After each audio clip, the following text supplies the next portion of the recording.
तो प्यारे बच्चों, welcome back again to the grammar classes. मैं आपका इरशाद सर। आज हम 8th क्लास का चैप्टर नंबर 4 पढ़ेंगे, प्रोज सेक्शन का, जिसका टाइटल है for God sake hold thy टंग। तो सबसे पहले हम टाइटल को डिस्कस करते हैं। टाइटल का मतलब क्या है। यहाँ पे जो राइटर है वो टाइटल में ही एक्सप्लेन करते हैं, for God sake hold thy tongue. For God sake, sake का मतलब होता है की खातिर, मीन्स अल्लाह ताला की रज़ा के लिए, अल्लाह ताला की रज़ा के लिए। सेक अगर हम देखेंगे यहाँ पे स्ट्रेस किया जाता है, फोकस किया जाता है अर्जेंट रिक्वेस्ट की। तो अगर हम फिलॉसफिकल टर्म में हम इसको समझने की कोशिश करेंगे, इसका मतलब है कि आपके पास प्योर इंटेंशंस होनी चाहिए। आप एंटायरली जो है वो फ्री होने चाहिए सेल्फिश डिज़ायर से। आपके पास वर्ल्डली रिवार्ड्स के लिए परस्यूट नहीं होनी चाहिए, क्योंकि हर जगह जो है हम कनेक्टेड है उस ज़ात से जिस ज़ात ने इस कायनात को जो है तख्लीक किया है, क्योंकि वही ज़ात है जिससे हम जो है वो कनेक्टेड है, क्योंकि वही ज़ात जो है वो अल्टीमेट ट्रूथ है, वो डिवाइन लव है। तो यहाँ पे राइटर क्या बोल रहे हैं कि हमें उसी की रज़ा के लिए जो है अपनी रज़ा जो है उसके हवाले करनी चाहिए। होल्ड दाई टंग, होल्ड का मतलब यहाँ पे मतलब है कि आपने अपनी टंग जो है, जो ज़बान है, उस पर कंट्रोल करना है, उसको लगाम देनी है, उसको आपने काबू में रखना है। तो होल्ड दाई टंग का मतलब है not to speak, means keep quiet, या इसका मतलब है सेल्फ कंट्रोल। तो इसका अगर हम देखेंगे डेप्थ में, मीनिंग है इसकी कि आपने वो स्ट्रेटजीज़ अपनानी है कि जिनसे आप साइलेंट रह पाओगे। आपको अपने ऊपर सेल्फ मास्टरी इख्तियार करनी चाहिए। आपको जो है अपने इमोशंस और थॉट्स के ऊपर कंट्रोल करना चाहिए। अगर हम अपनी ज़ुबान के ऊपर कंट्रोल करेंगे तो इसका मतलब है कि ये हमारी जो इंटरनल डिसिप्लिन है उसी का अल्टीमेट टेस्ट है। तो हमें कॉन्सिक्वेंसेस को जो है उनका जो है उनको वे करना चाहिए। हमें जो है अपने जो है जो चीज़ें हैं उनको लिसन करना चाहिए, और उसके बाद जो है चीज़ों के ऊपर रिफ्लेक्ट करना चाहिए, यानी कि गौर व फिक्र करना चाहिए। तो कहीं पर भी जो है ऐसी वैसी बात ना बोले जिसकी वजह से जो है वो लोगों का दिल टूट जाए। तो ये था हमारा title, for God sake hold the tongue.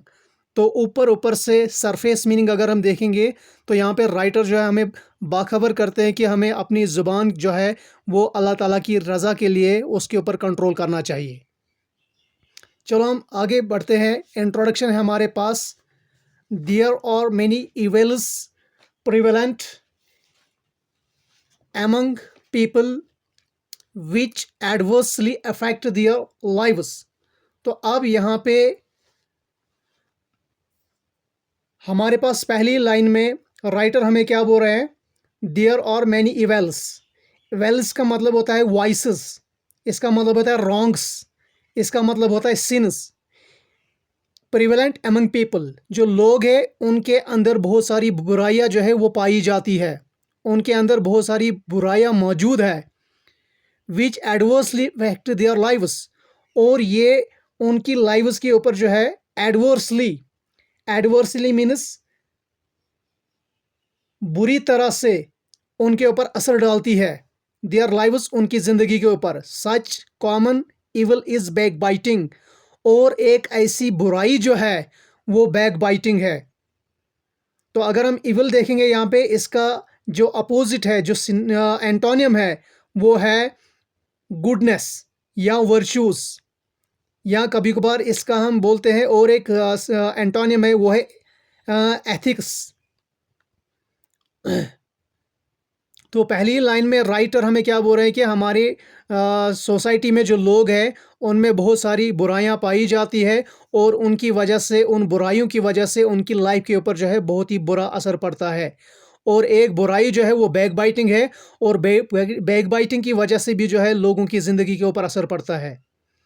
In this lesson, इस लेसन में the evil effects of back biting have been highlighted. तो इस लेसन में जो बैक बाइटिंग है उसके इवल इफेक्ट्स मीन्स बुरे असरात, हैव बीन हाईलाइटेड, उनको पेश किया गया है। हाईलाइटेड यानी कि उनको पेश किया गया है, उनके ऊपर जो है स्ट्रेस किया गया है। हाईलाइट का मतलब होता है एम्फसाइज इट, या इसका मतलब होता है स्ट्रेस इट, या ब्रॉट टू लाइट, या अंडरलाइन इट, या शोकेस इट। तो यानी कि जो हमारे पास बैक बाइटिंग, जिसको हम चुगलखोरी भी बोलते हैं, तो इसके जो बुरे असरात है वो उनको पेश किया गया है through various religious and non religious sources. यानी कि बहुत सारे रिलीजियस और नॉन रिलीजियस सोर्सेस के ज़रिए। अब रिलीजियस सोर्सेस मीन्स मजहबी सोर्सेस और गैर मजहबी सोर्सेस। अब रिलीजियस सोर्सेस हमारे पास क्या क्या है, हमारे पास यहाँ पे इस लेसन में जिनको मेंशन किया गया है, रिलीजियस सोर्सेस क्या होते हैं? रिलीजियस सोर्स होते हैं स्पिरिचुअल और मॉरल सर्विसेज, जिसमें स्पिरिचुअल बिलीफ्स आते हैं, डिवाइन डॉक्ट्राइन्स आते हैं, फेथ प्रैक्टिसेस आते हैं। तो अगर हम इनके एग्जाम्पल लेंगे, रिलीजियस सोर्स में हमारा कुरान आता है, हदीस आता है, Bible, Gita, Guru Granth Sahib, teachings of Lord Buddha, और पैराबल्स ऑफ रबी साइमन, यानी कि स्टोरीज ऑफ रबी साइमन। तो ये है हमारे पास रिलीजियस सोर्सेज। तो इसके बाद अगर हम देखेंगे नॉन रिलीजियस सोर्सेज क्या होते हैं, नॉन रिलीजियस सोर्सेज में आपके पास जो प्रोवर्ब्स है, या जो सेइंग्स है, या जो पैराबल्स ऑफ रबी साइमन है, उनको जो है नॉन रिलीजियस सोर्स कहा जाएगा यहाँ पे। अब इस लेसन में जो एक हमारे पास राइटर है जिसका नाम है फ्रांसिस कॉर्लेस, उसकी प्रोवर्ब के ज़रिए जो है हमें बताया गया है कि जो ये बुराइयां हैं उनके ऊपर कैसे कंट्रोल करना चाहिए। और पैराबल क्या होता है? पैराबल होता है ये स्टोरीज होती है जिनका मॉरल या स्पिरिचुअल लेसन होता है। मीन्स जो रबी साइमन का एक पैराबल है, एक स्टोरी है इस कहानी में, जिसके ज़रिए वो अपने डिसिपल्स को समझाना चाहते हैं कि एक टंग जो है वो कैसे लोगों का अच्छा भी कर सकती है और बुरा भी कर सकती है। तो ये थे हमारे पास कुछ रिलीजियस और नॉन रिलीजियस सोर्स। तो इनके ज़रिए जो है बैक बाइटिंग जो है उसके ऊपर जो है रोशनी डाली गई है। Read the lesson, read the lesson, आप इस लेसन को पढ़िए, एंड फाइंड आउट, और मालूम कीजिए, फाइंड आउट मालूम कीजिए, द इवल इफेक्ट्स, क्या क्या बुरे असरात है। फाइंड आउट का मतलब होता है डिस्कवर, या इसका मतलब होता है लर्न, या इसका मतलब होता है एसर्टन। तो ये हमारे पास कुछ इंट्रोडक्शन में बताया गया है बैक बाइटिंग के बारे में, तो जिसको मैंने थोड़ा सा एक्सप्लेन किया आपके लिए। तो चलो अब हम स्टार्ट करते हैं लेसन को। Like our hands, our tongue has the power to do good और evil to others. Like our hands, हमारे हाथों की तरह, यानी कि जो हमारे ऑर्गन्स है, लाइक आवर हैंड्स, हमारे हाथों की तरह, our tongue has the power, हमारी ज़ुबान में वो ताकत है, वो सलाहियत है, टू डू गुड, ये अच्छा भी कर सकती है, और इवल, या बुरा भी कर सकती है, टू अदर्स, दूसरे लोगों के साथ। यानी कि हमारी ज़ुबान में वो सलाहियत है, वो काबिलियत है, वो ताकत है। अगर हम किसी का अच्छा करना चाहेंगे तो अच्छा भी कर सकते हैं, और अगर किसी का बुरा करना चाहेंगे तो बुरा भी कर सकते हैं। सो इसीलिए it is common in humans, तो इंसानों में ये बात कॉमन है। Common means prevalent, common means wide spread, common means frequent. तो हम इंसानों में ये बात आम है, टू डू डाउन, कि हम क्या करते हैं? Do down, do down means नीचा दिखाना, टू क्रिटिसाइज, या बी लिटल, या ट्रीट अनफेयरली। तो हम दूसरे लोगों को क्या करते हैं? उनको नीचा दिखाते हैं। कैसे? By speaking ill of them, हम उनके बारे में बुरा भला कहते हैं। बिहाइंड देयर बैक्स, उनके पीठ पीछे हम उनके बारे में बुरा भला कहते हैं। द कुरान, जो कुरान है, एडमोनिशस, वो एडमोनिश करता है, मीन्स एडमोनिश का मतलब होता है रेप्रिमॉन्ट, या इसका मतलब होता है सुकॉल्ट, या इसका मतलब होता है कॉशन देता है ये, या रिब्यूक, या चाइट, या वॉर्न, या एडवाइस एडवाइस करता है कुरान उनके लिए। मीन्स उन लोगों को जो है कुरान जो है वो खबरदार करता है, वो वारन करता है, मलामत करता है, इंतबा करता है कि लोगों, those who indulge in such activities, यानी कि जो लोग इन बुराई में पड़ते हैं उनको कुरान जो है वो वार्न करता है, वो खबरदार करता है, वो उनकी मलामत करता है। It says, it means Quran यहाँ पे, इट सेज जो कुरान है वो कहता है, यानी कि कुरान में इस चीज़ को मेंशन किया गया है, वो to every kind of scandal monger and back biter. वो, अब यहाँ पे एक लफ्ज़ है हमारे पास वो मीन्स कुरान जो है, कुरान में अल्लाह जो है उन लोगों के लिए ग्रेट अनहैप्पीनेस का इजहार करते हैं, ग्रेट डिस्ट्रेस का इजहार करते हैं, ग्रेट सैडनेस का इजहार करते हैं, मिजरी का इजहार करते हैं, मिसफॉर्चून का इजहार करते हैं। उन लोगों को कर्स किया जाता है, उन लोगों के लिए ग्रीफ है, या उन लोगों को जो है वो वारन किया जाता है पनिशमेंट के लिए कि अगर आपने इन कामों में हिस्सा लिया तो आपका ठिकाना फिर जहन्नम है। वो to every kind of scandal monger, जो भी स्कैंडल मंगर है, गैबत करने वाला, एंड बैक बाइटर, और जो बैक बाइटर है, चुगलखोर जो है, चुगली करने वाला, उनके लिए जो है कुरान उनको क्या करता है, उनको वारन करता है, उनको खबरदार करता है कि ऐसे स्कैंडल मंगरिंग और बैक बाइटिंग में आप नहीं पड़ो, क्योंकि इसका अंजाम बहुत ही बुरा होने वाला है। ये कुरान में कहाँ पे मेंशन है?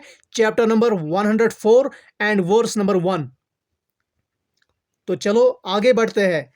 इन द अबव कोटेड आयात और होली वर्स, ऊपर जो कुरान की ये आयत है जिसका ट्रांसलेशन इंग्लिश में किया गया है, तो इसमें जो है इस आयत में या इस वर्स में जो है वो अल्लाह ताला क्या कहता है? टू वॉइसेस, जो दो वॉइसेस है, वॉइसेस मीन्स बुराइयां, आर स्ट्रांगली कंडेम्नड, यानी कि उनको स्ट्रांगली मीन्स मजबूती के साथ उनको कंडेमन किया गया है। कंडेमन मीन्स उनकी मजम्मत की गई है, उनको नाकारा करार दिया गया है। इन द स्ट्रॉन्गेस्ट टर्म्स, यानी कि सख्त अल्फाज में इन दोनों टर्म्स को, चाहे स्कैंडल मंगर है या बैक बाइटर जो है, उसके लिए सख्त अल्फाज में शदीद मजम्मत की गई है। स्कैंडल मंगरिंग, जो स्कैंडल मंगरिंग है, जो गीबत है, हाँ, तो इसका मतलब क्या है? टॉकिंग और सजेस्टिंग इवल ऑफ समबॉडी, यानी कि किसी आदमी के बारे में गलत बात करना, टॉकिंग बात करना, इविल यानी कि बुरा बुरा कहना, और सजेस्ट इविल, या उसके बारे में इविल सजेस्ट करना बाय वर्ड, चाहे आप किसी अल्फाज से उसके बारे में बुरा भला कहेंगे, और गेस्चर, या गेस्चर इशारे से उसके बारे में बुरा भला कहेंगे, और बिहेवियर, या आपके बिहेवियर से उसके बारे में कोई जो है बुराई जो है आपका मकसद होगा। मिमिक्री, आप मिमिक्री करेंगे, उसकी नकल करेंगे। सरकाज़म, आप उसको जो है सरकाज़म करेंगे। सरकाज़म का मतलब होता है हमारे पास किसी का मजाक उड़ाना। इंसल्ट, किसी की बेइज्जती करेंगे। Belittling of character behind one's back, या कोई इंसान जो आपकी मौजूदगी में वहां पे मौजूद नहीं है, वो गैर हाजिर है वहां पे, लेकिन आप उसके बारे में क्या करेंगे? बी लिटल करेंगे उसके किरदार को। बी लिटल मीन्स नीचा दिखाएंगे उसके किरदार को उसकी पीठ पीछे। तो फिर क्या होगा? Even if what ever is set is true, अगर उसके बारे में आपने जो बात कही वो सच है, प्रोवाइडेड, इसके बजाय द मोटिव इज इविल, लेकिन आपका मकसद, आपका मंशा, आपका इरादा जो है वो गलत था। तो फर्दर हम आगे बढ़ेंगे। फर्दर द प्रॉफिट मोहम्मद सल्लल्लाहु अलैहि वसल्लम, the prophet Muhammad peace be upon him said, हुजूर पाक सल्लल्लाहु अलैहि वसल्लम ने जो है इस बात के बारे में बयान किया, इरशाद फरमाया, that the similitude of a person, कि उस इंसान की तशबी, सिमिलिट्यूड मीन्स तशबी, who indulges in backbiting, जो चुगल खोरी में जो है हिस्सा लेता है, जो चुगल खोरी करता है, इज टू ए मैन, उस आदमी की मिसाल वैसे ही है, who has eaten the flesh of his dead brother, जिसने अपने मरे हुए भाई का गोश्त खाया। तो अब आप अंदाज़ा लगा सकते हैं कि बैक बाइटिंग जो है ये कितना बड़ा गुनाह है हमारे इस्लाम में। बाकी मज़हबों में भी इसका जिक्र किया गया है, खासकर हम अपने इस्लाम की बात करेंगे तो वहाँ पे बताया गया है कि ये कितना बड़ा गुनाह है। रिपोर्टेड सही मुस्लिम, ये सही मुस्लिम में इस बात का जिक्र किया गया है। ऑल्सो इसके अलावा इट इज़ रिपोर्टेड बाय हज़रत इब्न हमीद रज़ी अल्लाह ताला अन्हु that he had once asked the beloved prophet peace be upon him to give him a prayer for reciting। तो एक दफ़ा का जिक्र है, इट इज़ रिपोर्टेड यानी कि ये बात जो है दर्ज की गई है। और ये बात किसने बताई? इब्न हमीद ने बताई ये बात, that he had once asked the beloved prophet Muhammad सल्लल्लाहु अलैहि वसल्लम, कि उन्होंने एक बार हुजूर पाक सल्लल्लाहु अलैहि वसल्लम से अर्ज़ किया to give him a prayer, कि वो उसको एक दुआ दे फॉर रिसाइटिंग के लिए, यानी कि याद करने के लिए। रिसाइटिंग का मतलब यहाँ पे क्या है? याद करने के लिए, मेमोराइज करने के लिए और रिपीट करने के लिए वो उन्हें जो है कोई दुआ दे, पढ़ने के लिए कोई दुआ दे उनको। The prophet peace be upon him caught hold of his hand, और उसके बाद हुजूर पाक सल्लल्लाहु अलैहि वसल्लम ने उनका हाथ पकड़ा एंड सजेस्टेड दिस प्रेयर, और उनको ये प्रेयर सजेस्ट की, यानी कि उनको ये दुआ बताई, O Allah I seek refuge in thee from the evil of ears, eyes, heart and tongue. तो जो है अल्लाह से ये दुआ की जाती है, यानी कि ये दुआ हुजूर पाक सल्लल्लाहु अलैहि वसल्लम ने अपने सहाबी को बताई। ओ अल्लाह, यानी कि अल्लाह से मुखातिब होकर यहाँ पे आपने दुआ करनी है। आई सीक रिफ्यूज, सीक का मतलब यहाँ पे टू आस्क फॉर या सर्च फॉर या try to obtain. Refuge here means पनाह मांगना, प्रोटेक्शन, सेफ्टी या शेल्टर, यानी कि अल्लाह मैं आपसे प्रोटेक्शन मांगता हूँ, मैं आपसे हिफाजत मांगता हूँ, इन दी यानी कि आपसे, from the evil of yours कि मुझे कानों की बुराई से बचाना, आइज आंखों की बुराई से बचाना, हार्ट दिल की बुराई से बचाना, एंड टंग और जो जुबान है उसकी बुराई से बचाना। तो ये कहाँ पे ये बात दर्ज हुई है? रिपोर्टेड इन तिरमिज़ी शरीफ। ये तिरमिज़ी शरीफ में इस बात को जो है वो रिकॉर्ड किया गया है। तो प्यारे बच्चों, मैं होप करता हूँ कि यहाँ तक आपको समझ आया होगा। तो अ, हम आगे जो है नेक्स्ट लेक्चर में आपके साथ मुलाकात करेंगे। Till then bye bye.